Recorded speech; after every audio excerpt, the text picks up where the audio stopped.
Salut les caps, c'est Pay. Bienvenue dans cette nouvelle vidéo. Aujourd'hui, on va parler d'une question qui est souvent posée. Donc, en fait, je vais souvent faire des vidéos par rapport aux questions que les gens me posent.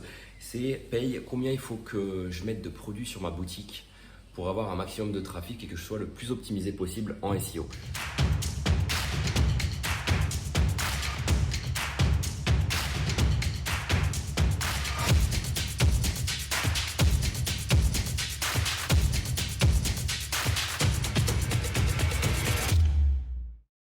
C'est une très bonne question parce que du coup il y a plusieurs réponses. Donc ça va être une vidéo plus ou moins longue. Je vais essayer de vous partager mon point de vue, mon feedback entre guillemets de plus de 3 ans et demi de e-commerce sur Shopify, de dropshipping principalement. Est-ce qu'il faut beaucoup de produits déjà sur une boutique? Ma réponse elle va être vraiment axée sur mon feedback par rapport à toutes les boutiques que j'ai montées. J'ai dû monter plus de 50 boutiques et j'ai dû vendre environ sur plus de 20 à 30 boutiques. Donc pas de bullshit, c'est vraiment l'expérience qui parle. Là, c'est mes tripes. Il n'y a pas de... Je vais vous faire voir. Tu vois, ici, là, il y a juste mon café. Tu vois que les écrans sont éteints, ok. Je suis pas là en train de te lire un script à la con ou en train de te sortir une vidéo préparée, etc. Non, je réponds vraiment au pif. J'ai l'habitude parce que je fais beaucoup de coaching pour des petites, moyennes et grosses entreprises. Donc je sais quoi dire et ça sort des tripes, ok. Donc, moi, ce que j'ai pu voir comme pattern, c'est que le nombre de produits n'influe pas sur le SEO. Alors, je dis ça avec des pincettes. Pourquoi? Parce qu'en fait, déjà, il y a un premier concept qu'il faut que vous compreniez. C'est le concept du nombre de pages. Concrètement, c'est vrai. Plus tu vas avoir de pages sur ton site, donc une page, ça serait concrètement un produit, un article de blog, etc. Plus tu vas avoir de pages sur ton produit, plus forcément tu as de porte d'entrée vers ton site. Moi, c'est comme ça que j'aime bien voir ça. J'aime bien voir la création d'une page comme la création d'une nouvelle porte d'entrée. Je vais t'expliquer ça en direct. Voilà, là, tu vois, on a la porte d'entrée vers la chambre 1, ok? Là, on a la porte d'entrée vers la salle de bain 1. Et en fait, il faudrait un petit peu que tu vois ça comme sur ton site. Par exemple, tu as un site sur les chiens, ok? Eh ben, il faudrait que tu crées un maximum de portes d'entrée vers ton site pour que les visiteurs puissent rentrer un maximum. Je t'exemple ça. Voilà, par exemple, tu as un site sur le matériel pour chiens, les accessoires pour chiens. Tu vas faire une collection muselière, ok? Puis, à l'intérieur de cette collection, donc ça c'est une première porte d'entrée.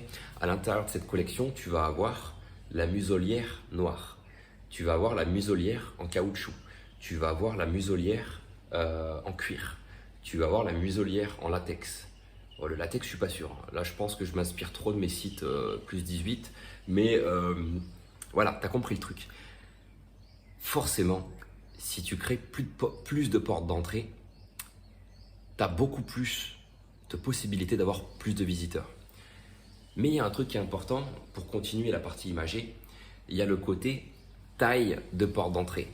Si ta fiche produit, par exemple, muselière en silicone, elle n'est pas optimisée, cette porte d'entrée va rester petite. Concrètement, comme cette petite fenêtre là. Tu vois, là, on a une petite fenêtre derrière.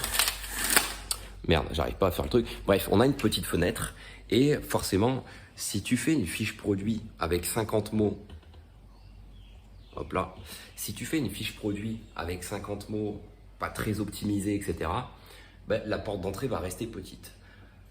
A contrario, si tu fais une fiche produit avec 1000 mots, ta fiche produit, ta porte d'entrée va avoir la gueule de cette porte vitrée.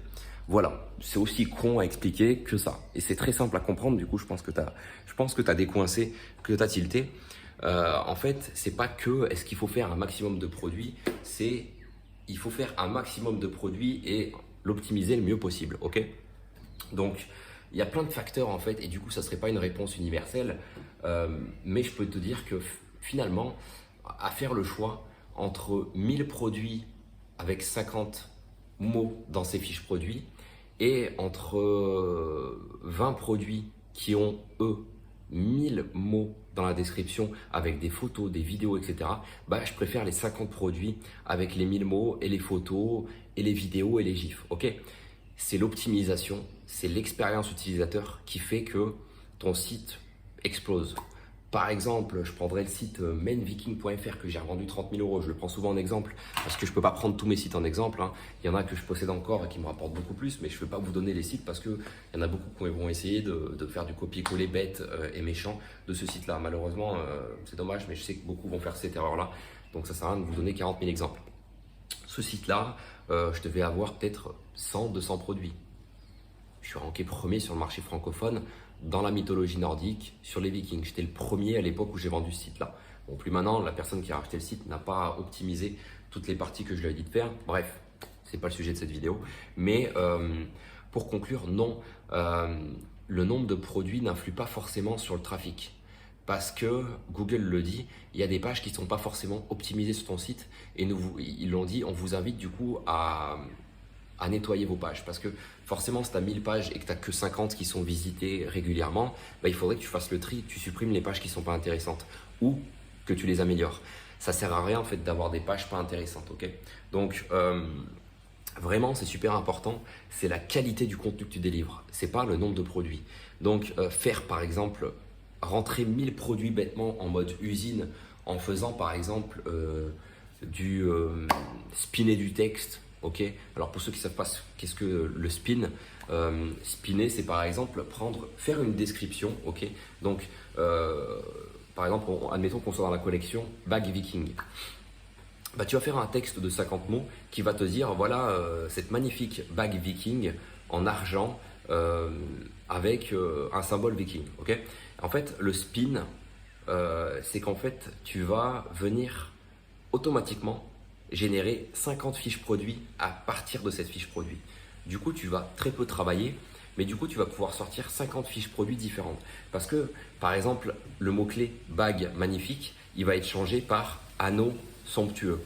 Et automatiquement, ok, parce qu'en fait, par exemple, entre guillemets, dans le mot-clé magnifique, tu vas mettre somptueux, sublime, tu vas mettre émerveillé, tu vas mettre rayonnant, etc. Et du coup, le robot va générer automatiquement des 50 fiches produits différentes pour que tu puisses avoir 50 fiches produits différentes. Alors le gros point noir de ça, c'est que c'est pourri. Les robots arrivent à détecter la similitude parce que la plupart de ces outils ne sont pas optimisés. Okay. Donc les robots arrivent à visualiser la similitude. Donc Google arrive à visualiser la similitude de ces fiches produits et il arrive à leur donner une note inférieure à ce que serait du contenu généré par exemple une prestatrice que tu vas payer pour rédiger du beau contenu. Voilà, tu vas avoir une fiche produit qui va avoir 50 mots, tu vas en avoir une deuxième qui va avoir 100 mots et à chaque fois ça sera du contenu humain. Ok, la rédactrice ou le rédacteur qui va arriver à faire une fiche produit de 500 mots va arriver à te donner des sentiments. Le problème avec une fiche produit qui sera spinnée, donc générée automatiquement, c'est que c'est pourri, c'est vomitif et il n'y a aucun, on n'arrive pas à délivrer des sentiments à nos clients là-dessus. Donc la qualité du contenu que tu mets sur tes pages produits est aussi un influenceur sur le nombre de produits que tu vas pouvoir mettre. Donc moi je vous invite vraiment à faire moins de produits mais beaucoup plus qualitatifs. Vraiment si on pourrait mettre un phare sur un truc, c'est ça, c'est la qualité du contenu. Google se focus sur l'expérience utilisateur les amis. Donc ne faites pas du spin, c'est de la merde. Ceux qui vous disent qu'il faut faire du spin, c'est ceux qui font du black hat. Et moi, j'aime pas le black hat. Pour moi, c'est de la grosse merde. Je suis désolé, hein, je sais qu'il y a des référenceurs qui font du black hat, mais j'y viendrai d'ailleurs sur une vidéo. Je fais aussi du black hat, mais en fait, je le fais pas sur mon site personnel. Mon site qui me sert à vendre, je ne fais pas de black hat dessus. Je fais le plus souvent du propre. Donc le black hat, c'est en fait utiliser des stratégies qui vont faire en sorte que tu vas t'indexer plus rapidement. Moi, je fais que du propre. Je suis en fait un maximum les guidelines de Google. Alors, suivre toutes les guidelines, c'est très compliqué. On va pas arriver à ranker, je vous cache pas. Mais j'évite de faire du sale, du black hat donc, parce que ça tient pas sur le long terme. Ça va péter un jour ou l'autre. Google est orienté sur l'expérience utilisateur. Donc moi, je focus sur l'expérience utilisateur. Je fais du beau contenu. Et j'essaie pas de baiser Google parce que c'est toujours lui qui va me baiser à la fin. Il a beaucoup plus de budget que moi pour faire 20, 30, je sais pas combien de mises à jour par jour. Donc un jour ou l'autre, il va me rattraper. Ça sert à rien d'essayer d'aller plus vite que lui. Donc, pour conclure, faites du contenu propre, orienté sur le confort de vos utilisateurs. faites des belles fiches produits, n'en chiez pas 1000 pas optimisées, faites 50 fiches produits optimisées. Je préfère avoir un historique de 50 missiles. Je préfère avoir un historique de 50 missiles chevauchés qu'avoir un historique de 500 nanas explosées au sol. Je suis désolé de prendre des exemples débiles comme ça. Les filles, si vous radez, je suis désolé, j'ai un historique de militaire, donc je brosse pas le poil du chat dans le bon sens. Et j'essaie d'y aller un petit peu cru. Mais concrètement, c'est ça. Je préfère avoir un beau historique de jolis mannequins, et je peux me permettre d'avoir ça à l'heure actuelle comme historique, plutôt qu'avoir un historique de nana explosée au sol. Voilà, c'est la fin de cette vidéo, je suis désolé pour la franchise. Si t'aimes ce genre de contenu, n'hésite pas à mettre un petit pouce bleu, ça me ferait plaisir et ça va me motiver en fait à continuer à faire ce genre de contenu à l'arrache, mais qui est, j'espère, très qualitatif pour vous. Donc abonnez-vous, n'hésitez pas à liker et je vous dis à très bientôt pour une prochaine vidéo. C'était Pay, ciao ciao.